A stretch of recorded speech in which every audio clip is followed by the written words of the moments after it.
मतलब मेरे शब्द थोड़े कड़क लगेंगे, जी।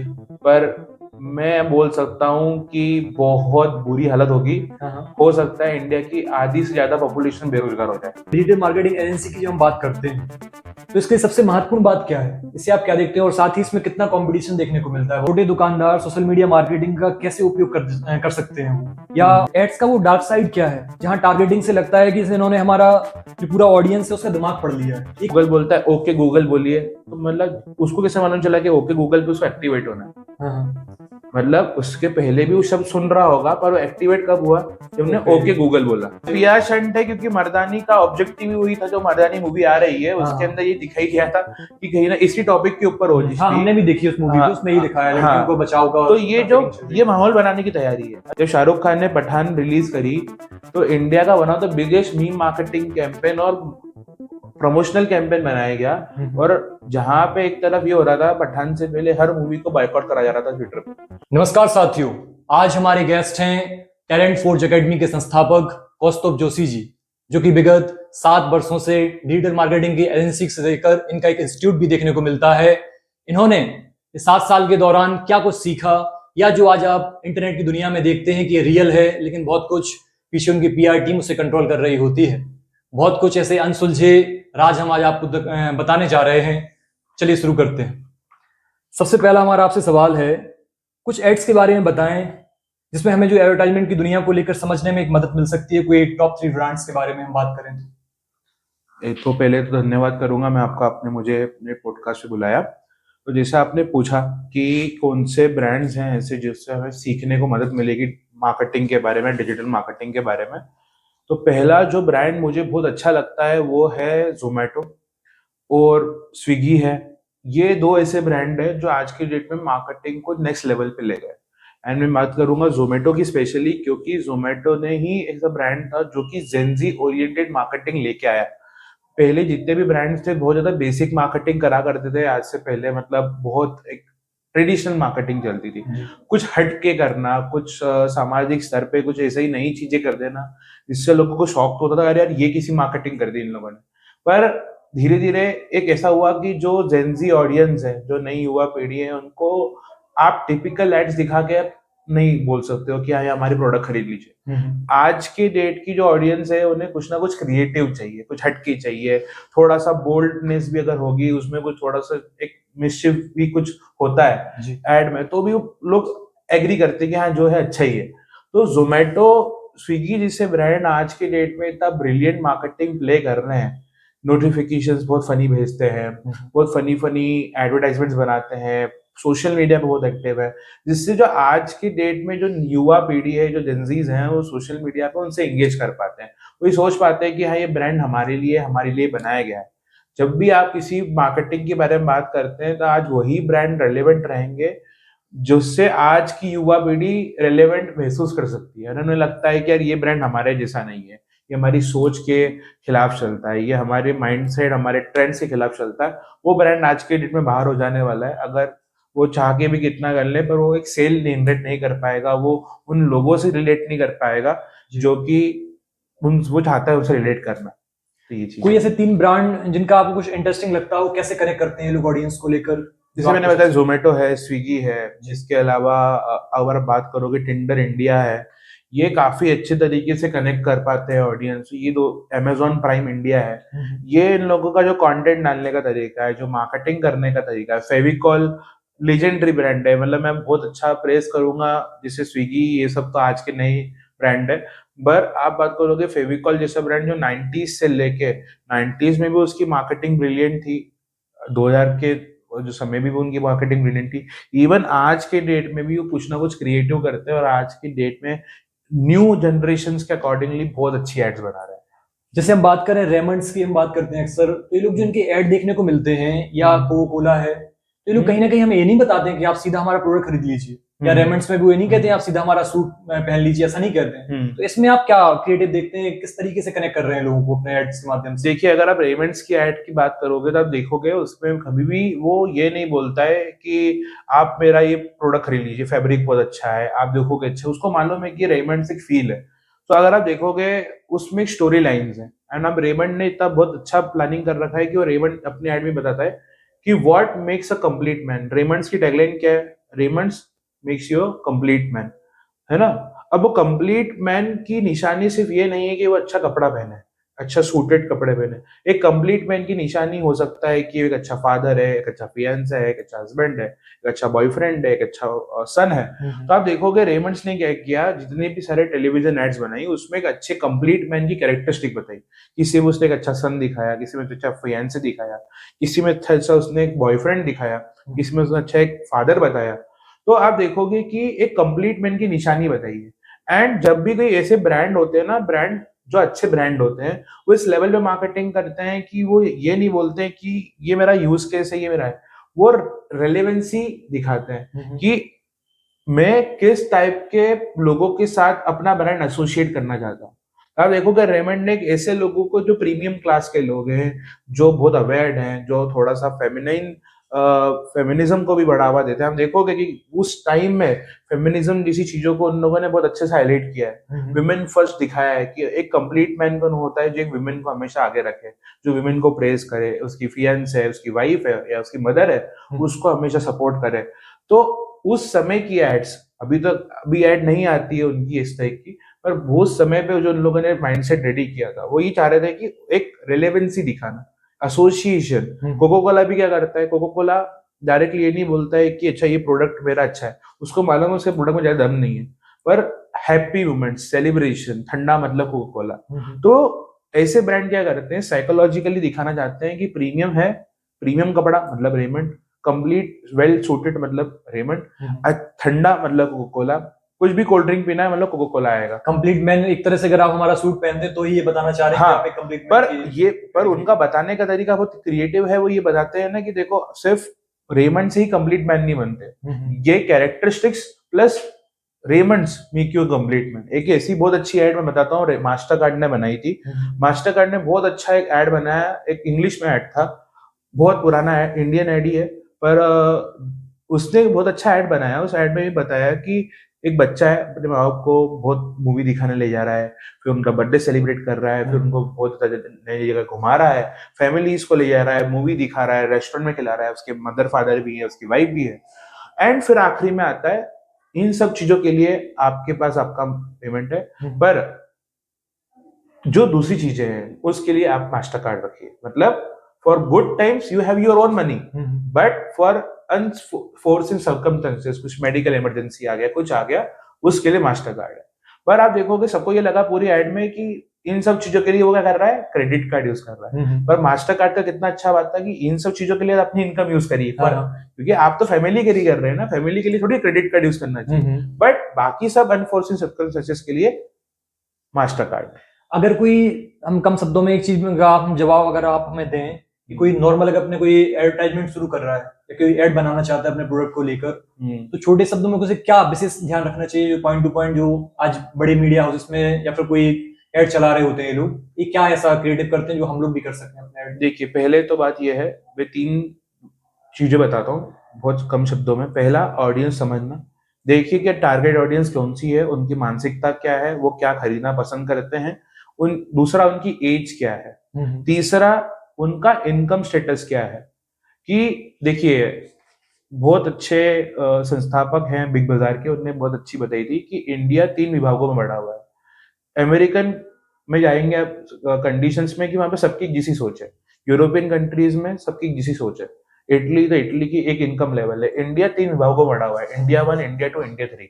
इंडिया 1 सबसे टॉप, और इंडिया 1 में भी 3 कंट्रीज की भीड़ है, ठीक है। इंडिया 3 बहुत लो इनकम लेवल पे है, इंडिया 2 मीडियम लेवल पे है, और इंडिया 1 उसमें भी 3 कंट्रीज का मिक्सचर है, ठीक है। कनाडा, यूरोप एंड इटली, ऐसा कुछ करके, मेरे को ध्यान नहीं आ रहा है अभी। तो ध्यान रखिए, इंडिया में अगर आप मार्केटिंग करना चाहते हैं तो पहले देखिए कि आपकी ऑडियंस इंडिया 1 में आती है, इंडिया 1 की भी कौन सी कैटेगरी में आती है, या इंडिया 2 में आती है, या इंडिया 3 में आती है। इन 3 चीजें हैं, तभी ये चीजों का आपने फिगर आउट कर लिया, आप आसानी से अपनी अच्छी एड बना पाएंगे। अच्छा, हमारा दूसरा सवाल है, एड्स का वो डार्क साइड क्या है, जहां टारगेटिंग से लगता है कि इन्होंने हमारा जो पूरा ऑडियंस है उसका दिमाग पढ़ लिया है, ये कैसे ये चीजें करते हैं, इसके बारे में बताएं। कई बार हमें लगता है कि हमने तो ये चीज सर्च ही नहीं करी है, फिर भी हमें दिखा रहा है, और बहुत सी बार हमने थोड़ा बहुत देख लिया होता है, उसके अकॉर्डिंग ही हमें सारे सर्चेस दिखने लग जाते हैं। वैसे ही ऐड आ जाए, जूता देख लिया, जूता ही देखने लग जाएगा, तो उसे आप कैसे समझते हैं? देखिए इसके दो हैं तरीके। एक तो है डार्क साइड, तो मानूंगा है, काफी सारे ऐसी चीजें भी होती हैं जो थोड़े से यूजर के खिलाफ होती हैं। पर जो, अगर टेक्निकल शब्दों में इसका मैं आंसर दूं तो ये है कि रीटारगेटिंग एड्स नाम की एक चीज होती है, जिसमें जितने भी बड़े एडवर्टाइजर्स हैं ये क्या करते हैं, फेसबुक या मेटा का पिक्सल होता है, अपना गूगल का टैग मैनेजर होता है, इन सब की कोड उनके वेबसाइट में डल जाते हैं। तो मान लीजिए कि आपने मिंत्रा पे जाके कुछ प्रोडक्ट देखा और आपने बोला अभी नहीं खरीदना है, कुछ भी करा और आप देख के बाहर आ गए, तुरंत उसी प्रोडक्ट की ऐड आपको इंस्टाग्राम पे दिखती है, उसी प्रोडक्ट की ऐड आपको फेसबुक पे दिखती है, गूगल के अलग अलग वेबसाइट्स पे दिखेगी। तो होता क्या है, इसको बोलते हैं रिटारगेटिंग है। जो फेसबुक या मेटा का पिक्सल है, जो गूगल का टैग है, वो आपका जो बिहेवियर है, जो आपका इंटरेस्ट है वो कैप्चर कर ले। फिर वो डेटा, अगर वो मिंत्रा एड चला रहा होगा, इफ, ये ध्यान रखना, इफ मिंत्रा एड फेसबुक पे चला रहा होगा या गूगल पे चला रहा होगा या गूगल के डिस्प्ले नेटवर्क में चला रहा होगा, तो वही प्रोडक्ट आपको दिखना चालू हो जाएगा। अब ये ट्रैकिंग एक तो पॉसिबल है मेटा पिक्सल के थ्रू, दूसरा बहुत सारे ऐसे प्लेटफॉर्म्स हैं गूगल मेटा के भी जो एनोनिमसली आपकी एक्टिविटीज को of the third party record करते हैं। मतलब आप देखेंगे कि बहुत छोटे छोटे लाइनों में लिखा रहता है कि allow Google, allow Meta to track your activity outside this app. मतलब क्या होता है, देखिए वो तो ऐप है, आपने उसको परमिशन दे दी, अलाउ अलाउ अलाउ कर दिया। अब वो क्या करेगा, उसमें छोटा सा ऑप्शन रहता है कि ओके आपकी एक्टिविटी भी ट्रैक कर रहा है, क्योंकि वो तो आपके फोन में इंस्टॉल हो गया। अब भले आप इंस्टाग्राम चला रहे हैं नहीं चला रहे हैं, आप बाहर जाके क्या चीजें सर्च कर रहे हैं, आप क्या देख रहे हैं, उन चीजों के अकॉर्डिंगली भी आपकी, आप क्या बोल रहे हैं। वैसे तो इंस्टाग्राम का ऑफिशियल अनाउंसमेंट ये है कि हम, आप क्या बात कर रहे हो हम नहीं सुनते हैं, पर हमने देखा है कि हम जो बात कर रहे हैं, आप और हम जो बात कर रहे हैं, मान लीजिए हम वॉच के बारे में बात कर रहे हैं, अब हो सकता है कुछ देर बाद हमें घड़ी को लेके एक ऐड आ जाए। अब ये एक डार्क साइड है जो कि ऑफिशियली तो बहुत सारे प्लेटफॉर्म्स ने डिनाई किया है, पर देखने को तो यही मिलता है कि हम कुछ बात कर रहे हैं, हमने किसी से कुछ डिस्कशन किया और उतने देर में हमें ऐड दिख गई। तो हो सकता है कि इंस्टाग्राम हमें ऑफिशियली ट्रैक नहीं कर रहा हो, पर आप देखोगे जैसे अभी गूगल बोलता है ओके गूगल बोलिए, तो मतलब उसको कैसे मालूम चला कि ओके गूगल पे उसको एक्टिवेट होना है। मतलब उसके पहले भी वो शब्द सुन रहा होगा, पर वो एक्टिवेट कब हुआ, जब हमने ओके गूगल बोला। ठीक है, हे सिरी बोला, मतलब वो सुन तो रहा है, पर जब उसको मैंने हे सिरी बोला है, ओके गूगल बोला, तब वो ट्रिगर हो गया। तो कहीं ना कहीं बातें तो जा रही हैं, कुछ कीवर्ड तो पकड़ रहा है। इस तरीके से ये पूरी ट्रैकिंग होती है। जब भी हम किसी वेबसाइट पे जाते हैं तो उसमें नीचे आता है एक्सेप्ट ऑल कुकीज नीचे, और हम तुरंत ही जाके बटन दबा देते हैं कि हाँ ओके, तो सारी एक्सेप्ट कर लेते हैं। इसके बारे में तो हम सुनते हैं कि ये लोग कहीं ना कहीं आपको ट्रैक कर रहे होते हैं। इसका डार्क साइड क्या है, एक्सेप्ट कुकीज जो हर जगह हम कर लेते हैं, करना चाहिए नहीं करना चाहिए? नहीं, बेसिकली देखिए, मेरे, अगर मैं प्राइवेसी कंसर्न के हिसाब से बात करूं तो नहीं करना चाहिए। अगर मैं डिजिटल मार्केटर बात करूं तो करना चाहिए, क्योंकि इसी के दम पे तो हम और आप एज ए डिजिटल मार्केटर अगर बात करें तो एड्स दिखा पाते हैं अच्छे टारगेटेड ऑडियंस को। कुकीज करता क्या है, जब भी आप ऐप से कुकीज करते हो तो आप वेबसाइट पर अलाउ करते हो आपके इंटरेस्ट को, बिहेवियर को कैप्चर करने के लिए। वो जो इंटरेस्ट बिहेवियर हो गया, जो आपका कंज्यूमर का जो आपका पैटर्न है, वो रिकॉर्ड हो जाता है कुकीज के फॉर्म में। कुकीज के फॉर्म में रिकॉर्ड हो जाएगा आपके हिस्ट्री मेटा डेटा के अंदर। जब वो ब्राउजर आपकी कुकीज कैप्चर कर लेगा, देन कुकीज जो है वो शेयर होती है डिफरेंट डिफरेंट एड प्लेटफॉर्म्स को। जब वो कुकीज स्टोर होकर डिफरेंट एड प्लेटफॉर्म को स्टोर होती है, तभी मेटा, जैसे फॉर एग्जांपल अभी मेटा एड चलाया आपने, आपका ऑप्शन आता है इंटरेस्ट टारगेटिंग का। आपने बोला कि मुझे ऐसे लोगों को ऐड दिखाना है जो कि मेंस वियर में इंटरेस्टेड हो या उनको खरीदना हो, तो वो कुकीज के डेटा के दम पे तो उसको पास वो ऑडियंस पहुंच पा रही है। अगर वो कुकीज की ट्रैकिंग बंद हो जाएगी तो क्या होगा कि मेटा को पता ही नहीं चलेगा कि कौन किस पर्टिकुलर चीजों में इंटरेस्टेड है।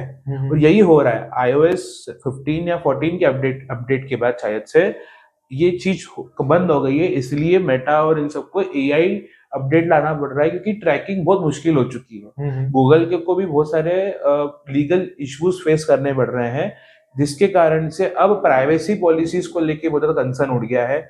आजकल में लोग बहुत ज्यादा प्राइवेसी कंसर्न हो गए हैं, एंड ट्रैकिंग अब मुश्किल होती जा रही है। तो जो कुकीज है, कहने का मतलब इतना सही है कि क्या करती है कि आपके इंटरेस्ट बिहेवियर को कैप्चर करती है। अगर आप उसको एक्सेप्ट नहीं करेंगे तो नहीं करेगी, अगर एक्सेप्ट कर लिया हाँ। तो वो कैप्चर कर तो ले। एक तरह से कहीं ना कहीं वो आपका जो माइंड सेट है या थॉट है उनको पढ़ने का ही काम कर रहा है कि पिछली बार भी आपने क्या किया था, Exactly. उसके अकॉर्डिंग हम आपको ऐड दिखाएंगे, आपको टारगेट करेंगे। एग्जैक्टली। अब तीसरा सवाल हमारा है, जब भी कोई फिल्म रिलीज होती है, अभी हाल ही में हम धुरंधर की बात करें, तमाम हमें, या इससे पहले एक और मूवी आई थी इसमें नए नए जो यूथ है वो टॉकीज में जाके अंदर फिल्म सिनेमाज में वो रोते हुए देखे गए थे। सैयारा। या धुरंधर में जो आपने देखा, तमाम हर जगह हमें दिख रहा था कि इतना ज्यादा लोग क्यों इसका एडवर्टाइजमेंट कर रहे हैं, क्या ये रियल था या फिर इसे इनके फिल्म वाले पीआर कितना इसे कंट्रोल करते हैं, इसका डार्क साइड क्या है, इसे आप बताइए।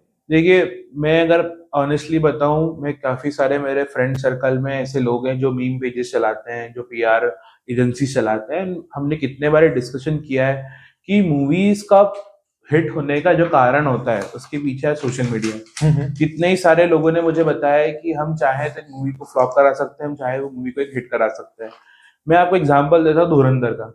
धुरंधर वाकई एक मूवी बहुत अच्छी थी मेरे हिसाब से, पर इतना हिट होने का आप देखोगे उसमें अक्षय खन्ना का जो रोल है वो नेगेटिव है, पर तभी भी वो एज ए हीरोइक तरीके से बहुत फेमस हो गए। सब लोगों ने अक्षय खन्ना की बहुत वाहवाही करी, इवन रणवीर सिंह ने भी बहुत अच्छी एक्टिंग करी थी। पर ऐसा क्या हुआ कि अक्षय खन्ना का इतना हाइप बन गया? तो अगर आप बता देखेंगे, इस चीज को स्टडी करेंगे, जैसे मैं as a digital marketer study करता हूँ, मैं ऑब्जर्व करता हूँ कि मुझे दिख जाता है कि क्या पीआर स्टंट चल रहा है, कौन सा पीआर स्टंट नहीं चल रहा है। तो इसमें होता क्या है कि हाइप बनाने के कारण क्या होता है कि जैसे अक्षय खन्ना का क्या हुआ, उसकी वाकई उन्होंने एक्टिंग बहुत अच्छी करी थी। उनकी पीआर टीम ने थोड़ा सा कुछ ट्वीट डलवाए कि wow Akshay Khanna has acted brilliantly, है वो, और उनकी एक्टिंग वाकई अच्छी हो गई भी है। तो उन्हें ऑडियंस का भी सपोर्ट मिल गया, पीआर का भी सपोर्ट बन गया, तो एकदम से इवेंट बड़ा हो गया। जैसा रिसेंटली देखोगे, अभी कुछ खबर आ रही थी कि 200 बच्चे गायब हो गई है ना, किडनैपिंग हो रही है, ऐसा हो रहा है, ये खबर आ गई थी। पर वो मुद्दा लोकसभा में मुड़ गया। पर अभी अब जाके मालूम चला है कि वो तो मार्केटिंग स्टंट था मर्दानी का। हाँ। ठीक है, अब देखो कि इतना सीरियस जो चीजें हैं ये पीआर से तो हो रही है। अच्छा, निरंतर जो ट्विटर पे चल रहा था कि इतने सारी लड़कियां गायब हो रही हैं, ये सब पीआर स्टंट है, क्योंकि मर्दानी का ऑब्जेक्टिव ही वही था। जो मर्दानी मूवी आ रही है उसके अंदर ये दिखाई गया था कि कहीं ना इसी टॉपिक के ऊपर हो। हाँ, हमने भी देखी उस मूवी को, उसमें ही दिखाया लड़कियों को बचाव का। तो ये माहौल बनाने की तैयारी है। अब होता क्या है, कभी कभी माहौल आपके पक्ष में काम कर जाता है, कभी कभी माहौल आपके पक्ष में काम नहीं करता है। जैसे वे आप देखोगे कि पूनम पांडे वाला जो केस था, उसमें उनने कोई कैंसर का लेके एक अवेयरनेस करी कि वो इतना हाइप बढ़ गया कि वो चल गया। सर्वाइकल कैंसर की कुछ बात कर रहे थे। तो उसमें क्या हुआ कि वो कैंसर को रिलेटेड जो जो चीजें थी वो उनका डेथ एक ऐसा मीम बन गया, कुछ कंटेंट बन गया, क्या उसमें फेमस हो गए। अब हुआ क्या कि कभी कभी क्या होता है, पीआर स्टंट आपके हित में काम करते हैं, कभी कभी आपके अगेंस्ट काम करते हैं। सैयारा में क्या हुआ कि इस तरीके से मार्केटिंग करी गई ऑर्गेनिकली। यही चीज आप शाहरुख खान से देखिए, जब शाहरुख खान ने पठान रिलीज करी तो इंडिया का one of the biggest meme marketing campaign और प्रमोशनल कैंपेन बनाया गया।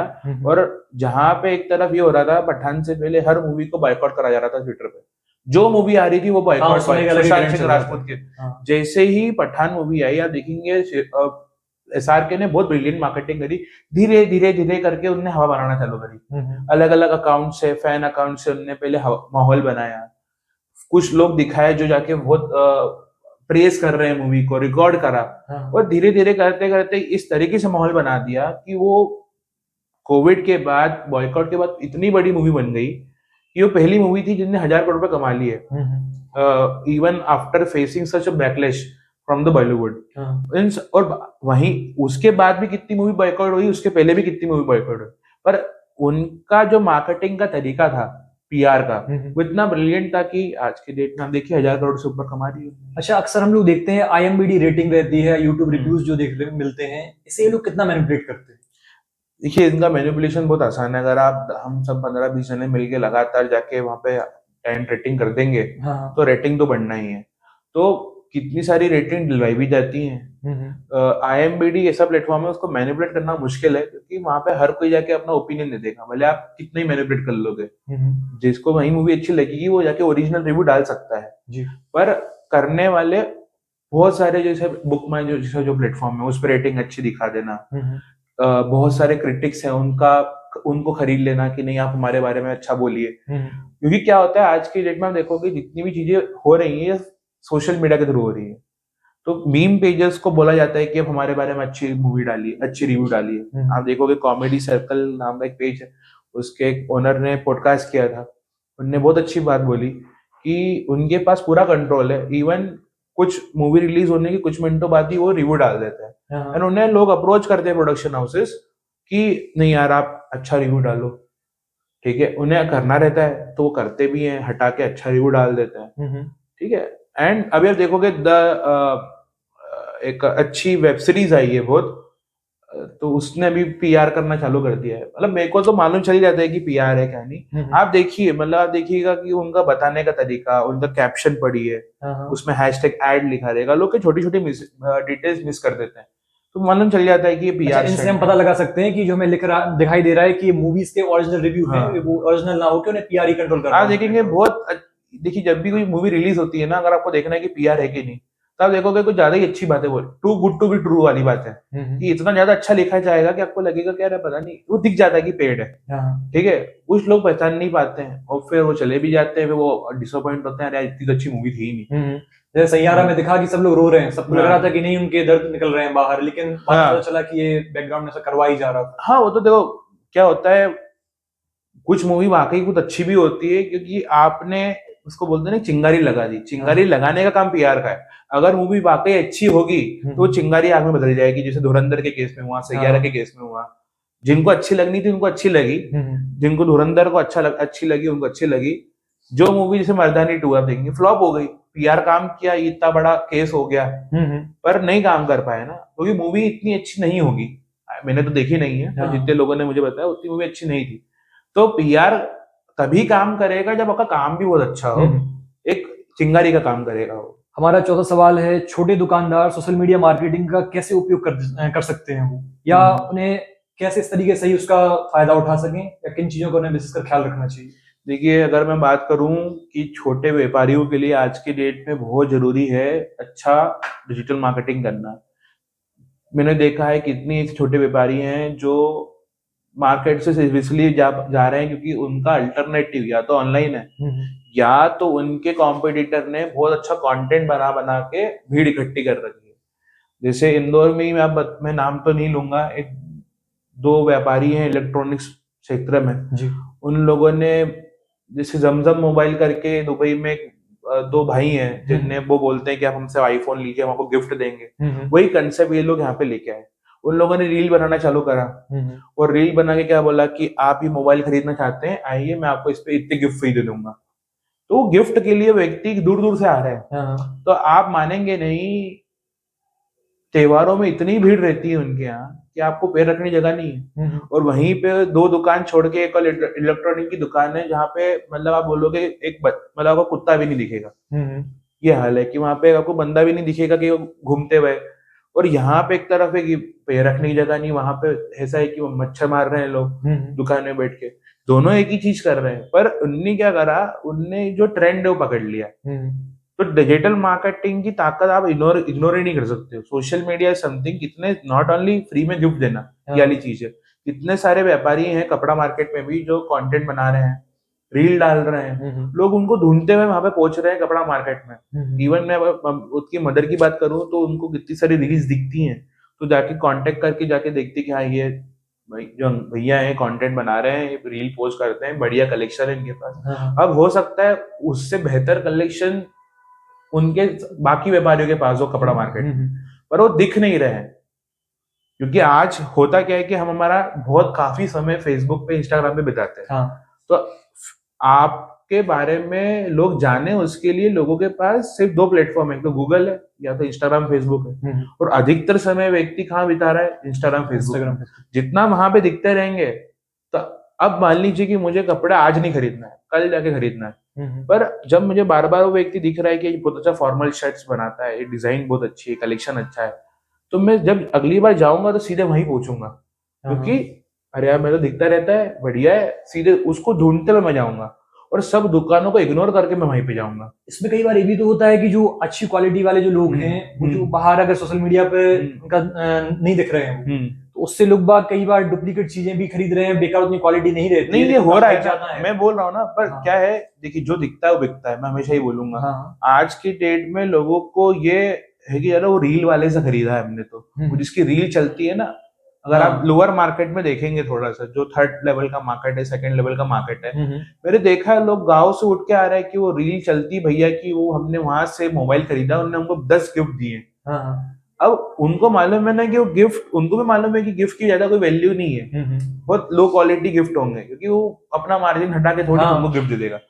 पर उनका ये शौक भी तो है ना कि वहां से हमने खरीदा है, हम्म, वहां से हमने चीजें ली हैं।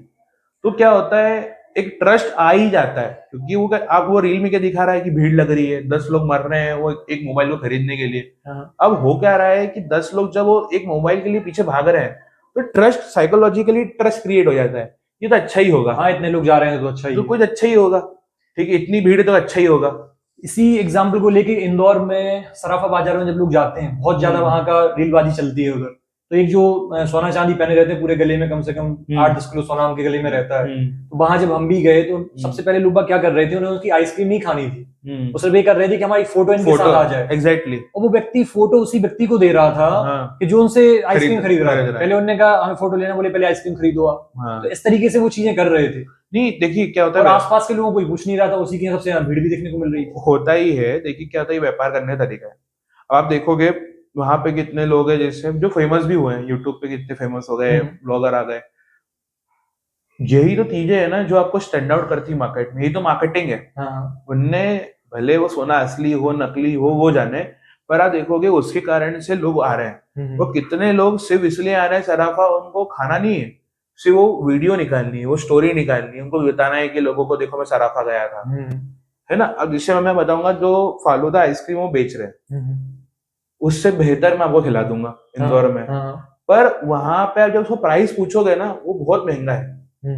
वही फालूदा आइसक्रीम आपको 100 रुपए की मिल जाएगी, पर वो 200-250 में बेच रहे हैं, सिर्फ इसलिए क्योंकि वो गोल्ड मैन है। और वो वहां पे आप रील आ रहे हो, आप फोटो ले रहे हो, आप स्टोरी डाल रहे हो, आप स्नैपचैट पे डाल रहे हो, आप वीडियो ले रहे हो, तो उसी, अब होता क्या है ना, वो कमा भी उसी का रहा है, क्योंकि हाइप है ना, उसकी फैन फॉलोइंग बन गई है। तो अगर इसे हम समराइज करें तो छोटा दुकानदार किन चीजों का विशेष कर ख्याल रखे कि वो भी थोड़ा ग्रो कर देखिए सके? सबसे पहले तो कुछ यूनिक करना पड़ेगा आपको, कुछ यूनिक स्कीम लाइए, या तो जैसे गोल्ड पहन के घूम रहे हैं आप, ये मोबाइल वाले गिफ्ट बांट रहे हैं, तो आप देखो कि आपके कॉम्पिटिटर भी कोई ना कोई होगा ना जो ऑनलाइन वो छा गया होगा, सेम वैसे ही करने लग जाओगे ना, तो भी आप आगे बढ़ जाओगे। सिर्फ एक दुकानदार थोड़ी जो गिफ्ट दे रहा है, जितने गिफ्ट दे रहे हैं ना उन सबके भीड़ है। मैं खुद पर्सनली 3 लोगों को जानता हूँ जी। उसमें से एक तो मेरा स्टूडेंट भी रहा है। बहुत भीड़ रहती है, हजारों लोग आते हैं, संडे सैटरडे दूर दूर गांव से आते हैं, क्या बोलते हैं हमने आपकी रील देखी थी भैया, वो मोबाइल लेना है, गिफ्ट मिलेंगे ना में। तो अब वो देख के आ रहे हैं ना, तो कुछ ना कुछ यूनिक करिए, तभी आप, तब ये आप ये भी करेंगे सिर्फ कि इंस्टाग्राम पे आके बोलेंगे देखो मेरा प्रोडक्ट है, ये अच्छा है, इसका रेट ये है, तो भी कुछ नहीं होना, कुछ यूनिक करिए, तो आप स्टैंड आउट होंगे, लोग आपको देखने के लिए रुकेंगे। और ऐसे करते करते करते आपकी फैन फॉलोइंग बढ़ेगी, और फिर आप देखिए आपको आपको समय नहीं रहेगा कि इतने लोग आ जाएंगे, समय नहीं रहेगा, वो होता है लोगों के साथ। हमारा 5वां सवाल है, हम डीमार्ट की बात करना चाहते हैं, जिसके बारे में आज देखने को मिलता है कि वो उसने ऑफलाइन ही चुना, और आज ऑडियंस भी इंडिया में हम देखें सबसे ज्यादा लोग डीमार्ट को ही प्रेफर करते हैं बजाय किसी अन्य मार्टों की। तो इसमें क्या खास है ऐसा? देखिए डीमार्ट ने सबसे पहली बात अच्छी ये करी कि मॉल में नहीं गए।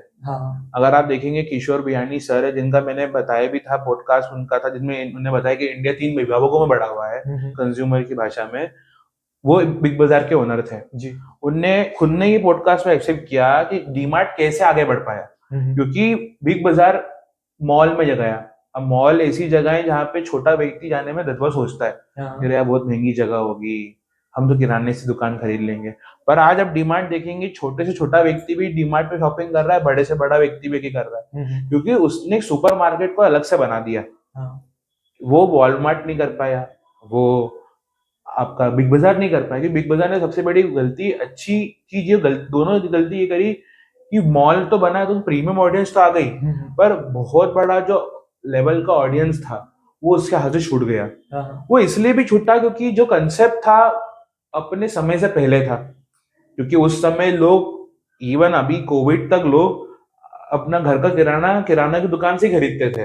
फिर कोविड के बाद जब ये थोड़ी सी नई नई चीजें आई तो लोग जाना चालू कर दिए हैं। हाँ। पर डीमार्ट का सबसे बड़ा जो रीजन था सक्सेस होने का ये था कि उसने एक ऐसी जगह बनाई जो सबके लिए सब कुछ है। ठीक है, विशाल मेगा मार्ट जैसा उसने थोड़ा सा, अगर विशाल मेगा मार्ट के आप देखोगे इतना भव्यता नहीं है, छोटी सी जगह है, हाँ। क्वालिटी प्रोडक्ट नहीं है, डिस्काउंट्स कम नहीं है। डीमार्ट ने क्या बोला, डीमार्ट की स्ट्रेटेजी आप देखेंगे बहुत अच्छी थी। डीमार्ट ने स्ट्रेटेजी क्या बोली, स्ट्रेटेजी क्या ये बोली कि उसने जो मार्जिन उनके पास आता है वो उन्होंने खुद नहीं रखा। हम उतने ही कमाएंगे जो किराने वाला कमा रहा है, हम भी उतना ही मार्जिन रखेंगे। अब इनने करा क्या, जैसे अगर आप देखोगे जितने बाकी डीमार्ट को छोड़ के जितने भी व्यापारी हैं वो क्या करते हैं, 60 दिन की क्रेडिट साइकिल पे खरीदते हैं कि 60 दिन में माल बेचेंगे, वही पैसा घुमा के वापस उनको दे देंगे। पर डीमार्ट ने क्या करा, 60 दिन की जगह 7 दिन में पेमेंट किया कि हम 7 दिन में आपका पेमेंट कर देंगे, पर आप हमें माल सस्ते में दो। जब उन्हें माल सस्ते में मिला, उनने क्या बोला कि एक काम करते हैं, हम ये मार्जिन जो 5 रुपए जो सस्ता माल बिका मिला उनको, वो 5 रुपए उनने बोला हम नहीं रखते, हम क्या करते हैं ये कंज्यूमर को दे देते हैं। अब इसमें ये पावर क्या आ गई कि डीमार्ट से सस्ता कोई दे ही नहीं सकता है। क्योंकि जो फॉर एग्जांपल मान लीजिए हिंदुस्तान यूनिलीवर की जो प्रोडक्ट है, जो डीमार्ट को जिस प्राइस में मिल रहे हैं, दुनिया में कोई कंपनी है नहीं वो उस प्राइस में खरीद ले, क्योंकि डीमार्ट बहुत बड़े लेवल पे सामान खरीदता है। क्योंकि डीमार्ट के इतने सारे स्टोर हैं कि कंजम्पशन बहुत हेवी है। तो दूसरा एक वो बड़ा डिस्काउंट, दूसरा डिस्काउंट क्या कि आप जल्दी पेमेंट कर रहे हैं, हम 2 रुपए 3 रुपए का मार्जिन और दो। वो जो 10-12 रुपए 3 रुपए 5 रुपए का मार्जिन है वो सीधे किसको मिल रहा है, फायदा उसका कंज्यूमर। तो डीमार्ट से सस्ता कहीं लोगों को मिल भी नहीं पा रहा है, तो लोग सीधे भागते हैं कि डीमार्ट में तो मैं 15-15 20-20 रुपए का फायदा हो रहा है एक एक चीज पे, जो कि बहुत बड़ा है।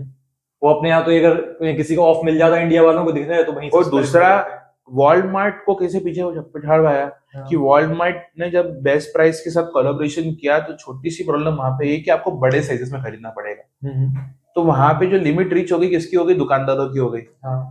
कि अब एक व्यक्ति है वो 10 पैकेट का क्या करेगा सर्फ साबुन के, उसको तो 2 चाहिए या 1 चाहिए जो अपना डेली घर पे ले जाए और ठीक है हो गया।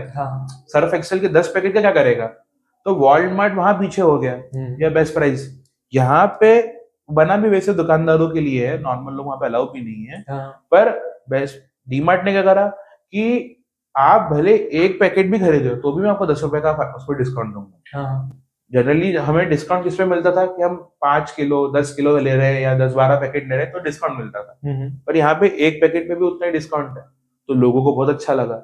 ऐसे करते करते तो वो पहुंच गया आगे। हमारा 6वां सवाल आपसे है, अगर आज आप 0 से स्टार्ट करते और कुछ आप बनाना चाहते, ऐसी कौन सी 5 जगह हैं जहां आप कुछ सीखना भी कोशिश कर रहे होते, और साथ ही अपने नीच जो नीच की बात करते हैं लोग बात कि आप नीच ढूंढो कुछ अपना स्टार्टअप को लेकर, तो उसे कोई कैसे फाइंड कर सकता है?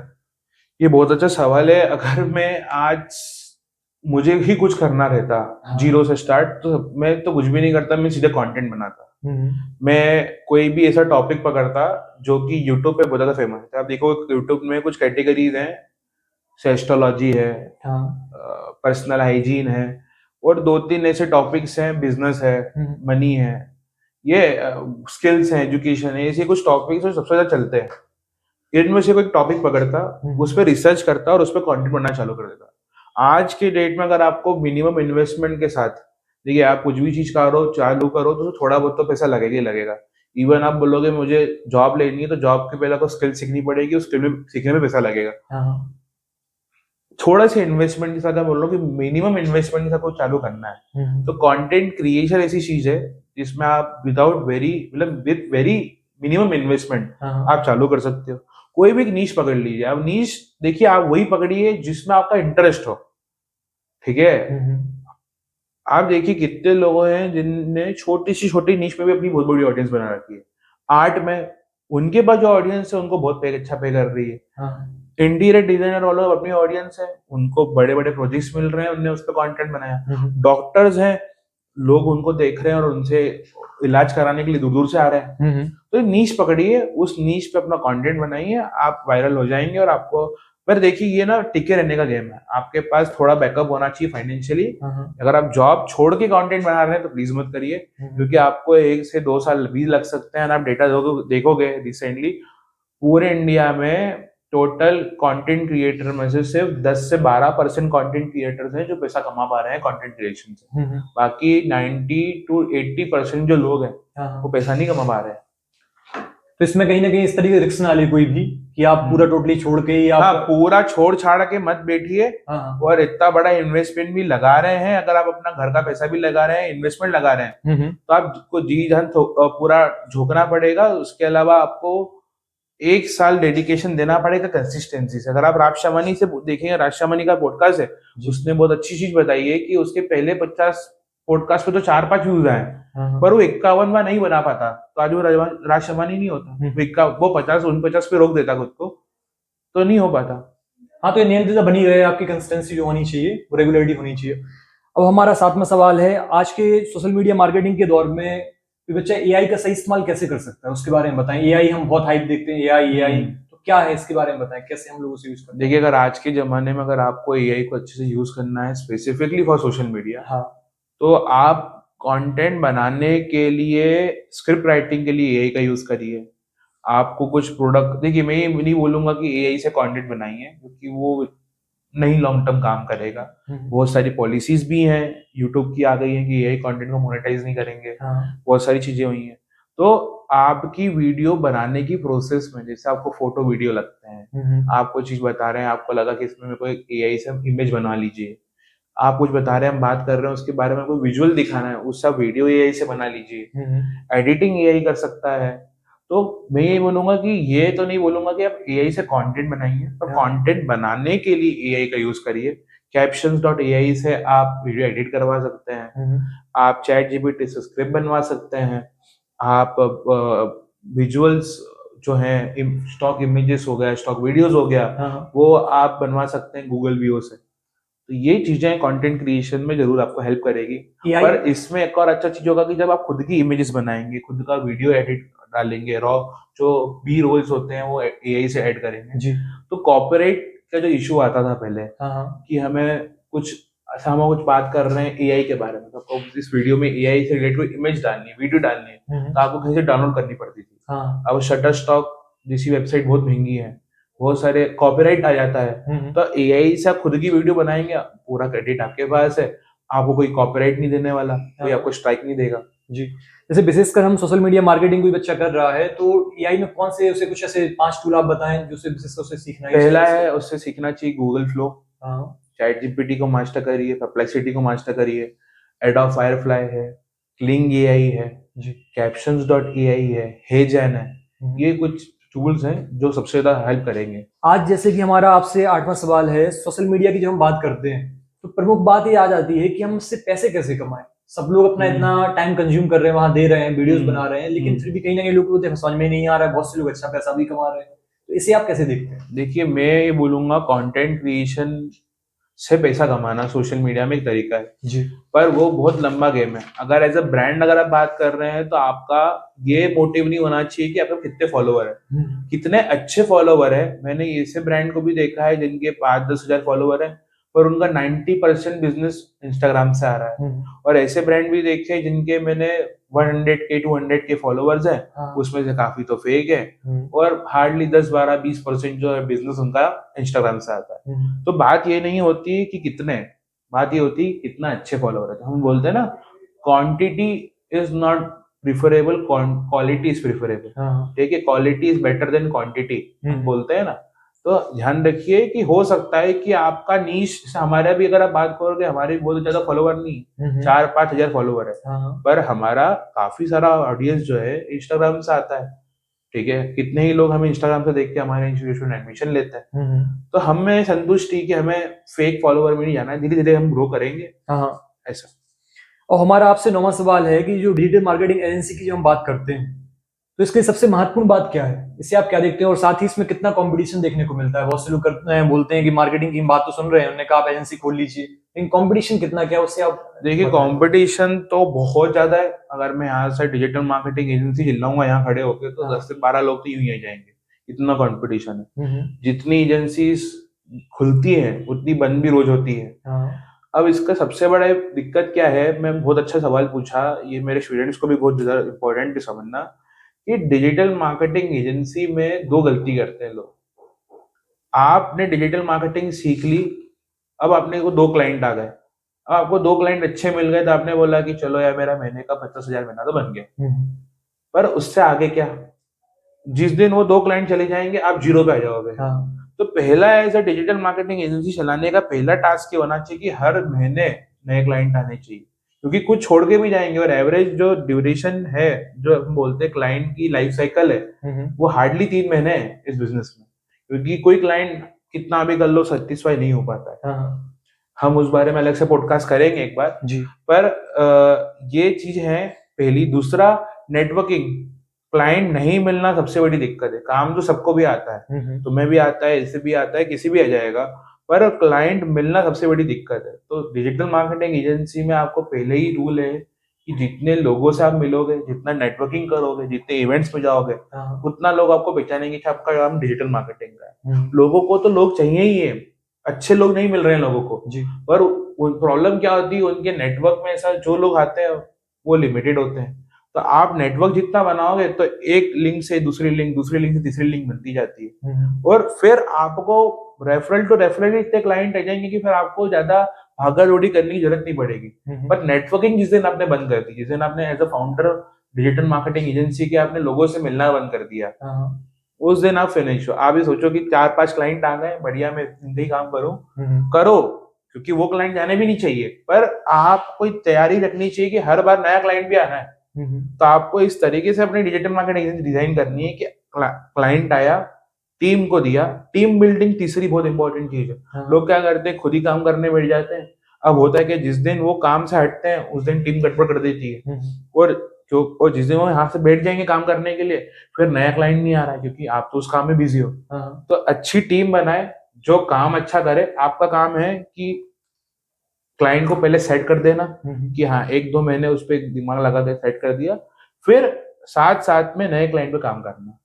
तो इस तरीके से आपकी एजेंसी बड़े लेवल पे ग्रो होगी 110%। जी, जैसे कि आप इंस्टीट्यूट भी चलाते हैं और आपकी एजेंसी भी है, तो आप अपना पर्सपेक्टिव बताएं, आप कैसे डील करते हैं अपने जो कस्टमर्स आ रहे होते हैं, आप उसे कैसे देखते देखिए, मेरा तो अधिकतर समय जो है पढ़ाने में चले जाता है। हाँ। तो मेरे यहाँ जो क्लाइंट्स है मेरे नेटवर्क के थ्रू आते हैं। मैं अलग अलग इवेंट्स में जाता हूँ, बातचीत करता हूँ, मैं इतने सालों से काम कर रहा हूँ, तो काफी सारे लोग मुझे रेफरल टू रेफरल बिजनेस देना चालू हो जाते हैं। हाँ। और विद द टाइम ये चीजें कंपाउंडिंग होती है। पहले साल में हो सकता है आपको 10-12 लोग मिले, पर इतने सालों के बाद हो सकता है 50-60 क्लाइंट मिल जाए। वो मिले भी हैं, क्यों? क्योंकि अब उस इतने सालों का कंपाउंडिंग है। एक व्यक्ति 2 रेफरल देगा, 2 4 देंगे, 4 8 देंगे रेफरल, पर 8 16 देंगे रेफरल। इस तरीके से ट्री बनते चले जाता है। तो मेरा जो पर्सपेक्टिव, जिस तरीके से मैं काम करता हूँ, मैंने एक टीम बिल्डिंग पे मेरा भरोसा है जी, कि अच्छी टीम बनाई है, उनको प्रोजेक्ट दीजिए, उनकी रिस्पॉन्सिबिलिटी है प्रोजेक्ट को अच्छा करने के लिए। ठीक है, और हमने टीम को इंसेंटिवाइज कर रखा है कि जितना आप अच्छा काम करोगे जी, हम शेयर करेंगे आपके रेवेन्यू। तो उससे मोटिवेशन आता है टीम में। ये चीज है। आने वाले 10 साल में डिजिटल मार्केटिंग में क्या होगा, इसे आप कैसे देखते हैं? और जो बच्चे आज कॉलेज में हैं उन्हें क्या स्किप कर देना चाहिए, क्या सीखने की आवश्यकता है, इसके बारे में? अगर कोई भी कॉलेज का बच्चा आज की डेट में, स्पेशली टायर 3 या टायर 2 सिटी या टायर 1 सिटीज पे भी है, और कोई भी टॉप कॉलेजेस में नहीं है, फिर वो कोई सा भी कॉलेज ले ले, अगर ये भरोसे में बैठा है, स्पेशली कॉमर्स वाले बच्चे जो है, स्पेशली ऐसे बच्चे जो कोडिंग कर रहे हैं और ये सोच रहे हैं कि बस कॉलेज की डिग्री के भरोसे हम कुछ कर लेंगे जी, तो अफसोस कुछ नहीं होना है। मैंने एमबीए वाले बच्चों को भी देखा है सिम बेचते हुए। बहुत अफसोस की बात है, दुख लगता है मुझे बात सुनते हुए। ये रियल केसेस हैं। मतलब मैं नाम तो ऑफकोर्स नहीं लूंगा, कितने सारे स्टूडेंट हैं वो मेरे पास आते हैं, बोलते हैं सर हमने एमबीए यहाँ से करा हुआ है फलानी जगह से, हमें तो ऑफर आया है कि टोल नाके पे सिम हमें का वो एयरटेल का वो लगाना है, हमें सेल्स की जॉब मिल रही है, हमें फील्ड जॉब। देखिए कोई काम खराब नहीं है, पर बच्चा का सोचना है कि मैं इतने साल पढ़ाई करी, घर वालों से मैंने बातें सुनी, मेरे घर वालों के इतने लाखों रुपए लग गए, और इसके बाद जाके मुझे यही जॉब करनी थी। तो क्या होता है, बच्चों को सेल्स की जॉब से दिक्कत नहीं है, वो इस जॉब से इसलिए परेशान हो जाते हैं कि इतनी मेहनत करने के बाद मेरे को सेल्स की जॉब मिल रही है। तो क्या होता है, अपने इंडिया का एजुकेशन सिस्टम इतना खराब है कि व्यक्ति के स्किल पे काम नहीं करा जा रहा है जी।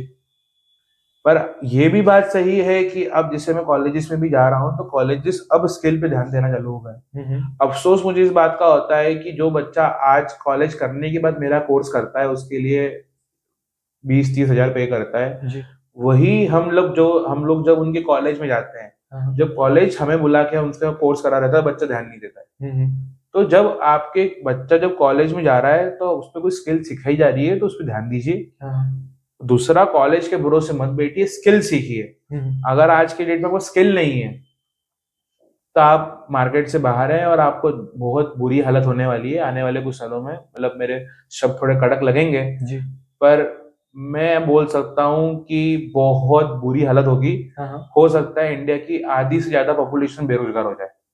जैसा कि एआई का जब स्टार्ट हुआ था क्रेज, हमने सुना था भैया एआई आ गया, एआई आ गया, तो इसने क्रिएटिव जॉब्स खत्म कर दी हैं या कई सारी जॉब्स इन्होंने पैदा कर दी, इसके बारे में क्या कहना चाहते हैं? देखिए, मैं सोचूं, अगर मैं बहुत रियलिटी बताऊं ना, जी। तो जॉब्स खाई भी हैं और पैदा भी करी हैं। जैसे बेसिक जो काम करते थे ना, जिनका काम सरकारी काम काज था, हाँ। सरकारी काम काज में किनको बोलता हूँ कि जो सुबह गए ऑफिस में गए, बेसिक काम किया, कोई क्रिएटिविटी नहीं लगाई। जो व्यक्ति अपने काम को लेके पैशनेट नहीं है, जो से डिजिटल मार्केटिंग ऐसी फील्ड है कि हर दिन नया कुछ सीखना है। हाँ। जिस व्यक्ति को लगता है कि मैं आराम से जाऊं, मेरा काम करूं, घर आ जाऊं, वो कुछ नया ना करूं, वो व्यक्ति को एआई रिप्लेस कर देगा। और ऐसे लोग जो एआई के, जैसे मैं बताता हूँ कि जो लोग ऐसे ग्राफिक डिजाइनर थे जो बेसिक काम करते थे, वो आज हट गए। जो ऐसे ग्राफिक डिजाइनर जिन्होंने एआई टूल सीखे, नया नया कंटेंट एआई से बनाए, इतने तगड़े ग्राफिक्स बनाए, इतने तगड़ी वीडियोस बनाए, ग्राफिक डिजाइनिंग से एआई कंटेंट जनरेशन में स्विच कर गए, आज अपनी जॉब सिक्योर में है, आज कंपनी को वैल्यू कर रही है। जी। तो स्विच करिए, नई नई चीजें सीखिए।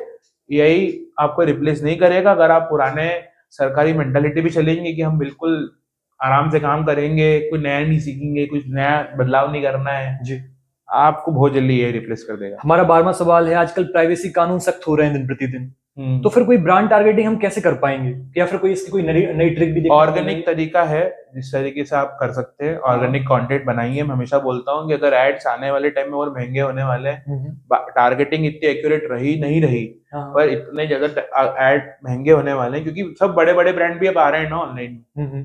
जो ब्रांड पहले लाखों करोड़ों रुपए टीवी पे स्पेंड करते थे, अब वही बड़ा बजट अब इंटरनेट पे स्पेंड होने लग जाएगा। जी। तो छोटे ब्रांड को उनसे compete करने के लिए बिडिंग सिस्टम चलता है, तो बिड इतनी हो ही नहीं पाएगी। तो ऑर्गेनिक ही एक तरीका है जिससे आप बड़े लेवल पे स्केल कर पाएंगे, ऑडियंस बना पाएंगे। जी। जैसा कि आपने अपने लगभग 7 से 8 साल के दौरान ऐसे स्टूडेंट देखे हैं जिनसे भी आप मिले हैं, जिन्होंने जो ट्रेंड चल रहा था उन्हें स्किप करने के बाद जब चेंज किया, जो फिसल गए, उसमें ऐसा क्या मिसिंग था जो उन्हें अपनाना चाहिए था, जो आपको लगा? देखिए, मैं कुछ स्टूडेंट हैं ऐसे जिन लोगों ने, मैंने जैसे बताया ना आपको कि अपडेट नहीं हुए। मैं हमेशा, जो बच्चा मेरा पास आउट होता है, मैं उनको पास आउट होते समय यही बोलता हूँ मेरी अकेडमी से कि आज मैं जो सिखा रहा हूँ, हो सकता है 6 महीने बाद ये चीजें बदल जाए। मैंने आपको एक प्लेटफॉर्म दे दिया है, मैंने आपको एक इंट्रोड्यूस कर दिया है। अब यहाँ से आपको रेगुलर अपडेट रहना है। अगर आप रेगुलर अपडेट नहीं रहेंगे, अगर आप ये सोचेंगे कि ठीक है जैसे चल रहा है वैसे चलने दे, नई चीजों को नहीं सीखेंगे, मार्केट ट्रेंड को गेस नहीं करेंगे, आपको ये पता नहीं लग रहा है कि अब नई चीज क्या होगी।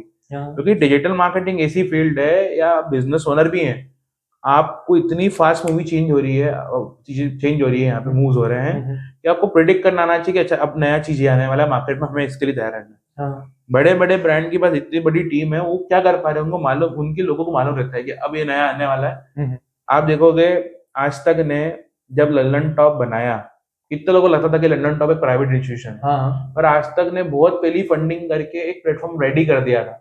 उन्हें मालूम था आने वाले टाइम में लोग टीवी देखना बंद करेंगे। पर सोचो 10 साल पुराना उनका विजन है कि आज जाके लंदन टॉप इतना बड़ा बना है। 10-12 साल पुरानी वो निवेश आज जाके, तो इस लेवल पे आपको सोच बनाना पड़ेगा कि उन्हें देख रहा है इंटरनेट बढ़ रहा है, चीजें बढ़ रही हैं, यूट्यूब बढ़ रहा है। तो आज जब लोगों ने टीवी देखना बंद किया, उनके लंदन टॉप जैसा प्लेटफॉर्म है जहां पे लोग आके वही डिजिटली न्यूज कंज्यूम कर रहे हैं। न्यूज देखने का तरीका बदल गया है। तो आप भी एक न्यूज संपादक हैं, पर आप पॉडकास्टिंग में आ रहे हैं, आप उस पुराने तरीके को यूज नहीं कर रहे हैं ना। आप भी नया एक प्लेटफॉर्म चूज कर रहे हैं। तो वो विजन देखना कि आने वाले टाइम में ये चीजें होगी, तो आज की तैयारी आज से करनी है। जी, जैसे कि अक्सर आप देखते हैं बहुत से लोगों का आज भी रहता है कि नहीं, हमारा 10 साल पहले जो हम तरीका अपना रहे थे भैया हम वही अपनाएंगे, तुम क्या हमें बता रहे हो, सोशल मीडिया वगैरह हमारा तो इससे अच्छी चल रहा है।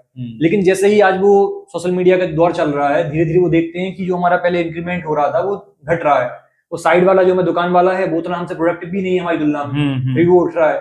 तो उनकी सोच को, उनके बारे में आप क्या कहना चाहेंगे, जो मानते हैं कि नहीं हम जो 10 साल से कह रहे थे वही अच्छा है, देखिए, मैं बहुत बदलना नहीं अच्छी चाहते एक वो। घटना बताता हूँ। जब मैंने डिजिटल मार्केटिंग करना स्टार्ट किया था, हाँ। उस समय डिजिटल मार्केटिंग को लेके किसी को आइडिया नहीं था, और हर कोई बोलता था तो सोशल मीडिया क्या है, क्या होता है इससे। हम्म। कुछ लोग थे जो समझदार थे, जिनने चीजें भाप ली थी और वो चालू करना काम चालू कर दिया था। अब ये बात होती है 2021-20 की, 20-21 की। जैसे ही लॉकडाउन आया तो बहुत लोगों के धंधे बंद हो गए, और उन कुछ लोगों ने घर से भी इतना बिजनेस किया, इतना बिजनेस किया कि अब वो उनकी ये हालत हो गई थी कि भाई हम दुकान पे जाए ना जाए, हमारा माल तो बिक जाएगा और हम तो बहुत अच्छा कमा रहे हैं। फिर उन लोगों को देख के बहुत लोग हमारे पास आए कि सर वो हमारा भैया वो कर रहे हैं, उन्होंने तो बहुत चीजें कर दी हैं, वो तो 2 साल से लगे थे, अब उनका रिजल्ट आ गया है। पर वो 2 साल का जो निवेश था, जो उनको इनको लग रहा था कि ये तो क्या ही कर रहा है, कौन देखता है, बहुत लोगों को घमंड था कि हम तो ऑफलाइन है। वही घमंड उनका चकनाचूर हो गया 20-21 के अंदर। और अभी भी जो लोग नहीं कर रहे हैं, आते हैं, कितने पेरेंट्स आते हैं मेरे साथ जो बोलते हैं कि मेरा बेटा आपके पास 2 साल पहले इंक्वायरी लेके गया था एकेडमी के बारे में, तो मैंने मना कर दिया था, पर आज हमारा धंधा ना जा रहा है, अब मजा नहीं आ रहा धंधे में। अब मेरे को मेरे बेटे को सिखाना है, बेटी को सिखाना है कि वो डिजिटल मार्केटिंग करे और मेरा धंधा आगे ले जाए, उसको रेडी करना है और उसको चीज सिखाना है। 2 साल पहले बच्चा आया था, उन्हें आपने रोक दिया क्यों? अरे क्या रखा है इन सब चीजों में, बहुत है ना। पर ये आज नहीं दिक्कत करेगा, 5 साल बाद इसी घटना घट जाएगी। अभी भी होता है, अभी एक हफ्ते पहले बच्चा आया, उसको बहुत अच्छी लगी हमारी क्लासेस, बहुत खुश था, सर मेरे को करना है। और उसके पिताजी ने उनको रोक दिया कि नहीं नहीं, क्या होता है, तू तो फैक्ट्री पे बैठ जा, ये तो कुछ नहीं होने वाला है। पर वो बोल के गया हमारी टीम को कि मैम मुझे मालूम है कि आज तो चला रहे पापा, कल पापा नहीं चला पाएंगे तो मैं कैसे करूंगा, क्योंकि आज नई जनरेशन है, वो जाके घर घर जाके माल नहीं बेच सकती ना, वो मार्केटिंग ही बंद हो गई है। तो आज 3 साल 4 साल बाद की तैयारी आपको आज से करनी है, ये समझना जरूरी है लोगों को। अगर किसी से को मुख्य रूप से डिजिटल मार्केटिंग सीखना है तो उसे कहाँ से शुरुआत करनी चाहिए? अगर मैं बोलूं कि सबसे पहले तो यूट्यूब पे जाके पहले देखिए फ्री लेक्चर्स। हमारा भी फ्री कोर्स है टैलेंट फॉर एकेडमी का यूट्यूब पे जी। आप उसको देख सकते हैं, बहुत सारे अलग अलग लोग हैं। पहले जाके देखिए कि क्या ये इंडस्ट्री आपके लिए है या नहीं, क्योंकि ऐसी इंडस्ट्री में पागलपन चाहिए, मतलब पागलपन इन द सेंस की पैशन चाहिए, क्योंकि हर रोज नया कुछ सीखना है। अगर आप सीखना बंद कर देंगे तो आप ओल्ड हो जाएंगे। और मैंने देखा है कि मैंने एग्जाम्पल देता हूँ, एक हमारे सर थे जिनका 2012-13 से डिजिटल मार्केटिंग का काम था, और एक और सर थे जो उनसे कनेक्टेड नहीं है, पर एक अलग सर थे जो कि भी उस समय से काम कर रहे हैं। पर एक सर ने इतना ज्यादा एक्सपीरियंस भी हो गया है, नई नई चीजें भी सीख ली, आज उनका 48-50 लाख का पैकेज है, बहुत बड़ी कॉर्पोरेट कंपनी बॉम्बे में। और एक है कि अब घर बैठना पड़ गया क्योंकि अब उम्र हो गई है और फैमिली भी है, पर वही पुराना काम कर रहे हैं आज भी, वही पोस्टिंग का काम कर रहे हैं।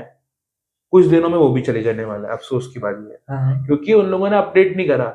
तो दो ही लोग हैं, दोनों ने एकदम सेम चीज पे स्टार्ट करा, आज 50 लाख के पैकेज में, आज हालत खराब है दूसरे की, सिर्फ इसलिए क्योंकि अपडेट नहीं हुआ है। जब हम डिजिटल मार्केटिंग की बात करते हैं तो सबसे पहला सवाल आता है कि एसईओ क्या है, इसे आप कैसे समझा पाएंगे? कुछ समराइज करके कुछ ऐसे पॉइंट के माध्यम से आप बताएं कि एसईओ, बहुत से लोग कहते हैं उसमें पैसा भी खर्च होता है, कहते नहीं आपको एसईओ सीखना पड़ेगा, कोई वेबसाइट भी बना रहे हैं एसईओ। तो आखिर एसईओ है क्या? बेसिकली एसईओ का मतलब होता है सर्च इंजन ऑप्टिमाइजेशन। पर अभी थोड़ी सी डेफिनेशन में भी चेंज करूंगा इसकी, अब मैं इसको बोलूंगा सर्च एवरीवेयर ऑप्टिमाइजेशन, क्योंकि एसईओ सिर्फ लिमिटेड था पहले गूगल तक, कि गूगल पे अगर आपको अपनी वेबसाइट सबसे पहले नंबर पे लानी है, जब भी कोई सर्च कर रहा है बेस्ट डिजिटल मार्केटिंग एजेंसी इन इंदौर, तो आपकी वेबसाइट टॉप 5 में दिखे, तो उस टॉप 5 में लाने के लिए एसईओ करना पड़ता था, जिसको हम बोलते थे सर्च इंजन ऑप्टिमाइजेशन। पर अब क्या हो गया है कि आपका यूजर सिर्फ इस बेसिस पे नहीं देखता है कि गूगल पे आप रैंक कर रहे हो कि नहीं देखता, हाँ। क्या आपकी ब्रांड के बारे में रिकॉल वैल्यू कितना है, क्या आप उसको इंस्टाग्राम पे दिख रहे हो, क्या आप उसको चैट जीपीटी में दिख रहे हो, क्या आप गूगल पे दिख रहे हो, क्या आप उसको यूट्यूब पे दिख रहे हो। हम्म। तो सर्च एवरीवेयर ऑप्टिमाइजेशन, हर जगह दिखना है आपको, हाँ। तब जाके यूजर चूज कर पाएगा कि हाँ, भले आप नीचे भी रैंक करोगे ना, पर आपका ब्रांड देख के बोलेगा ऐसे इसको देखा हुआ है, चलो इससे माल खरीदते हैं। ऑनलाइन विजिबल होना आपका बहुत आवश्यक है। एग्जैक्टली तो अब एसईओ का मतलब हो गया मल्टीपल विजिबिलिटी, हाँ। गूगल पे, इंस्टाग्राम पे, यूट्यूब पे, चैट जीपीटी पे, एआई एल्गोरिदम्स में, सब दूर दिखना है। तो ये एसईओ है, उसके बारे में बहुत सारी चीजें हैं, आप ऑनलाइन देख सकते हैं। जी। हमारी वीडियो भी अपलोडेड है हमारे चैनल पे, तो अभी देख लेंगे तो आपको समझ में आ जाएगा। आपसे हमारा एक लास्ट पर्सनल सवाल है कि आप डिजिटल मार्केटिंग में करीब 7 साल से हैं, तो आपने इसे ही क्यों चुना, और ऐसा कौन से ऐसे स्किल्स थे जिसे आपने सीखा वो आज तक भी आपको काम आ रहे हैं, जो कुछ और हमारे ऑडियंस के बारे में उनके लिए भी कुछ बताना चाहें? देखिए मैं आपको बताता हूँ, बहुत मेरे साथ तो बहुत लाइफ चेंजिंग चीजें हुई है, टचवुड में ऊपर वाले की बहुत कृपा, मतलब कृपा है, मैं बोलूंगा कि मेरे साथ में कितने ही बच्चे थे जिनने ये ठान लिया था, प्री कोविड की बात है, कि इंजीनियरिंग करनी है, सीए करना है, कोडिंग सीखना है, ये दुनिया भर की चीजें। हाँ। कोडिंग भी कहीं ना कहीं फ्यूचरिस्टिक ऑप्शन था, पर आज आप देखेंगे कोडिंग की हालत बहुत खराब है कोडिंग वालों की, क्योंकि अब एआई कोडर छोटे बेसिक कोडर्स को तो हटा चुका है। तो उस समय आई वुड से कि मैं यूट्यूब पे बहुत, मतलब बचपन से मेरा इंटरनेट पे कंप्यूटर से बहुत हॉबी नॉलेज था, पर वो कोडिंग और उस समय मेरा नहीं था, मुझे कुछ क्रिएटिव पसंद था। हाँ। अब मैंने बोला कि ऐसी कौन सी फील्ड है जिसमें मेरा क्रिएटिव भी दिमाग लग जाए, जिसमें मुझे कोडिंग मैथमेटिक्स ये सब भी करना पड़े, वो मेरे को पसंद नहीं था। तो डिजिटल मार्केटिंग ऐसी फील्ड मैंने देखी बहुत रिसर्च करने के बाद, और कहीं ना कहीं मार्केटिंग में तो बचपन से मुझे था ही, एक बिजनेस स्टडीज मेरा बहुत अच्छा सब्जेक्ट था, तो बिजनेस में बहुत अच्छा मेरे को एक थी।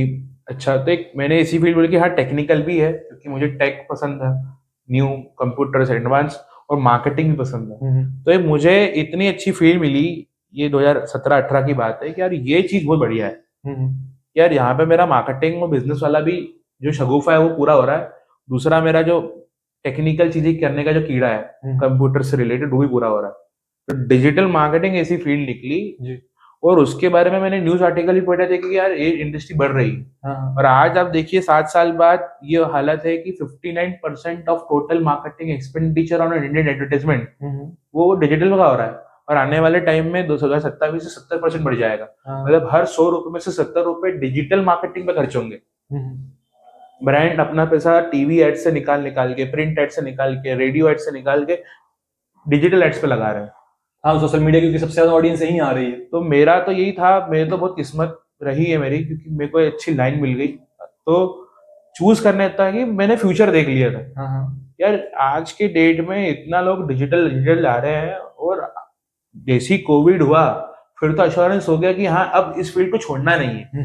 पहले तो कर रहे थे, शौकिया तौर पे कर रहे थे, पर कोविड के बाद जो चीजें देखी फिर तो हमें हो गया कि भाई अब तो यही ही फ्यूचर है, अब यहाँ से पीछे नहीं जाने वाला है कुछ।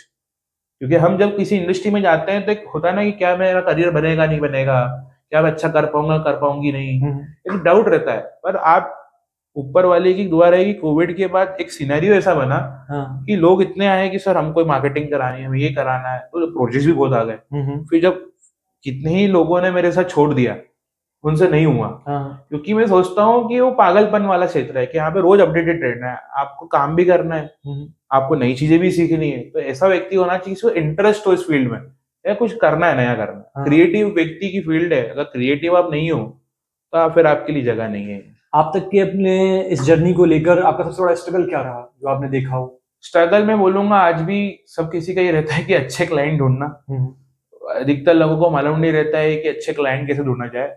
कितने सालों बाद जाके हमें समझ में आया कि हमारा क्लाइंट कौन है। जैसे मैं एग्जांपल बताता हूँ कि मैंने एक पॉडकास्ट सुना था, अगेन मैं पॉडकास्ट से बहुत सीखता हूँ।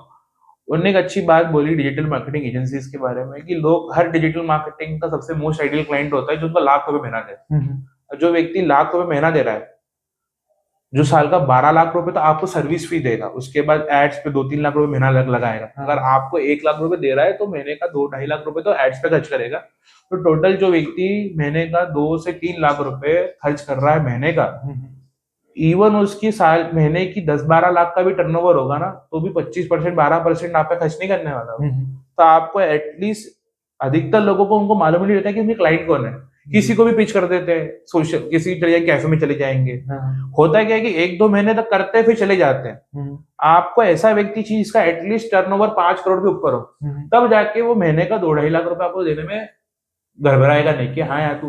तो सबको मालूम है कि digital marketing for a new brand at least 8 से 9 महीने का गेम है। 9-10 महीने आपको लगातार एफर्ट डालने, तब जाके आपको 1 साल बाद बड़े रिजल्ट दिखेंगे। पर 1 साल का पैसा तो हो उसके पास, जो व्यक्ति लगा भी देगा 1-2 लाख रुपए आप पे, हाँ, पर उसको अगले महीने रिजल्ट चाहिए क्योंकि वो रोटेशन में जी रहा है। पर आप ध्यान रखिए, अगर आप बड़ी एजेंसी बनना चाहते हैं तो पहले तो डिसाइड करिए कि आपका क्लाइंट कौन सा है। हाँ। अधिकतर लोग अच्छे क्लाइंट नहीं पकड़ पाते हैं और इसके कारण से फिर एजेंसी बंद करनी पड़ जाती है। आज सबसे ज्यादा हम ऐड की जब बात करते हैं तो फिर चाहे कोई भी अलग अलग ब्रांड के भी प्रोडक्ट हम देख लें, तो उसमें एक ग्राहक कैसे अब चीजों को एलिवेट कर पाए या पहचान पाए कि इसमें क्या मिला हुआ है। बहुत सी चीजें हमें दिखाई जाती हैं, इसको आप पी के आपकी तंदुरुस्ती आएगी, ऐसे पी के आपकी हाइट बढ़ जाएगी, या बहुत से ऐसे बिस्किट भी आ रहे हैं कि क्रीम वाला बिस्किट, लेकिन उसकी मीनिंग चेंज कर दे रहे हैं, क्रीम में उसकी स्पेलिंग बदल दे रहे हैं। तो इसके बारे में आप क्या कहना चाहेंगे? इसे हर एक ग्राहक को, जो भारतीय ग्राहक है, उसे जागरूक रहते हुए उसे देखना चाहिए। देखिए, मैं तो बोलता हूँ कि इंडियन कंज्यूमर सबसे अनअवेयर कंज्यूमर है। हमें जो दिखता है कि जो विदेशी चीजें तो अच्छी लगती है, हम ट्रेंड पे चलते हैं कि जो ट्रेंड आजकल, पहले हम क्या करते थे, विदेशी चीजों को देखते थे। आज भी कोई बदला थोड़ी, आज हम भले बहुत वोकल बाय लोकल करते हैं, मेड इन इंडिया करते हैं, पर आज भी हम लोग का माइंडसेट वही है ना कि हम क्या कर रहे हैं कि पहले हम विदेशी चीजों को देख के अट्रैक्ट होते थे। अब इंस्टाग्राम पे क्या वायरल हो रहा है, जैसे ये प्रोडक्ट वायरल हो रहा है। अभी बीच में कोई आइसक्रीम थी, वो बहुत फेमस हुई थी, जो आम के फॉर्मेट में आमची करके, बहुत लोग दौड़ गए कि वो आइसक्रीम खानी। पर आप उसका कंटेंट देखिएगा, जो कंटेंट उस पर कोटिंग करने के लिए यूज हुआ है वो बहुत हजार्डियस है। तो आप देखेंगे कि क्या होता है, इंडियन कंज्यूमर बहुत अनअवेयर्ड है, उसको ये नहीं मालूम है कि हम क्या कंज्यूम कर रहे हैं। आप ये चीज बाहर जाके देखिए, बाहर के ब्रांड में बहुत क्लियर शब्दों में लिखा जाता है एंड वो स्ट्रिक्ट है। क्वालिटी आप देखिए, जो क्वालिटी ऑफ कंटेंट हमें सर्व हो रहा है, जो क्वालिटी ऑफ कंटेंट बाहर सर्व हो रहा है, वो फर्क है। तो पहले पढ़ना सीखिए, रिसर्च करना सीखिए, देखिए कि क्या मैं जो चीज अपने बच्चों को खिला रहा हूँ। अच्छा, हमारे टाइम पे, आपके टाइम पे कितने ही पेरेंट्स से बॉर्नविटा ये पिलाया, दूध पीना है तो बॉर्नविटा। पर आपको मालूम होना चाहिए कि बॉर्नविटा मिलाते से दूध की पूरी वैल्यू खत्म हो गई।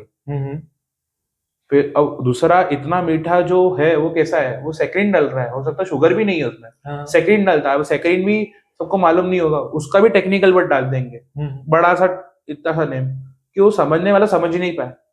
तो मैं बोलता हूँ कि जब भी आप कोई प्रोडक्ट कंज्यूम कर रहे हो तो बहुत अवेयर रहेगी, देखिए कंटेंट क्या है, स्पेशली खाने पीने वाली चीजों में। देखिए, पीछे जो लिख रहे होते हैं वो इतना मैनिपुलेट कर देंगे शब्द को। देखिए, सबसे अच्छी बात है आजकल में ChatGPT है।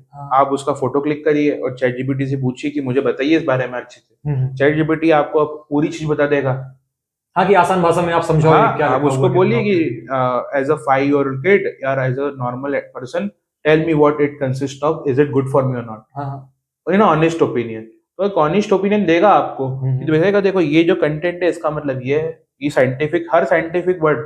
अभी लोग क्या करते हैं, साइंटिफिक लैंग्वेज लिखते हैं। मैं तो बोलता हूँ गवर्नमेंट को ये करना चाहिए कि साइंटिफिक नेम को हटा के कॉमन वर्ड डालिए। जैसे क्रीम बिस्किट की हमने बात करी, तो क्रीम बिस्किट की स्पेलिंग क्या होती है, CREM, पर वो पैकेजिंग में क्या होता है, CREME होती है। और वो जो क्रीम CREAM है, वो क्रीम मतलब जो उससे बना हुआ है, किससे, नॉर्मल एक कंटेंट से, अच्छे कंटेंट से बना हुआ है, दूध से रियल क्रीम बनी हुई है। CREME मतलब वो वेजिटेबल ऑयल पाम से बना हुआ है। फ्रोजन डेजर्ट बोलते हैं, कितनी सारी कंपनीज ये लिखती भी नहीं आइसक्रीम, ये आइसक्रीम है, वो खुद ही बोलते कि it's a frozen dessert. Frozen dessert मतलब कि वेजिटेबल ऑयल, पाम ऑयल से बना हुआ डेजर्ट है। वो मिल्क है ही उसमें, रियल फ्लेवर्ड है। तो ये चीज पढ़ना जरूरी है। मार्केटिंग कंपनीज मार्केटिंग तरीके से मैनिपुलेट करती है आपको जी, पर अब अगेन है कि हमें उसको समझना जरूरी है। जैसे आपने मिल्क का कहा, तो आज हम बहुत सारी कंपनियों का नाम सुनते हैं, अमूल की बात करते हैं, तो इसमें कितनी ऐसी कंपनी है कि सच में इनके पास कोई डेयरी या गाय या भैंस लोग रखते भी हैं, या कैसे तैयार कर रहे हैं लोग, इनका क्या? देखिए, इसके बारे में तो बात करना उचित नहीं रहेगा क्योंकि लीगल इश्यूज के कारण। पर यह है कि आप देखिए कि किनका सोर्स ऑफ कंटेंट कहाँ से आ रहा है। आप रिसर्च कर सकते हैं कि क्या जो कंपनी है, जैसे आप देखोगे कितनी सारी कंपनीज है जो लिखती है marketed by this and manufacture कोई और है। हाँ तो मैन्युफैक्चरिंग करने के लिए तो कोई लोकल कंपनी, लोकल वेंडर होता है जो उस स्टेट में उसका मैन्युफैक्चरिंग करता है और डिस्ट्रीब्यूट करता है माल।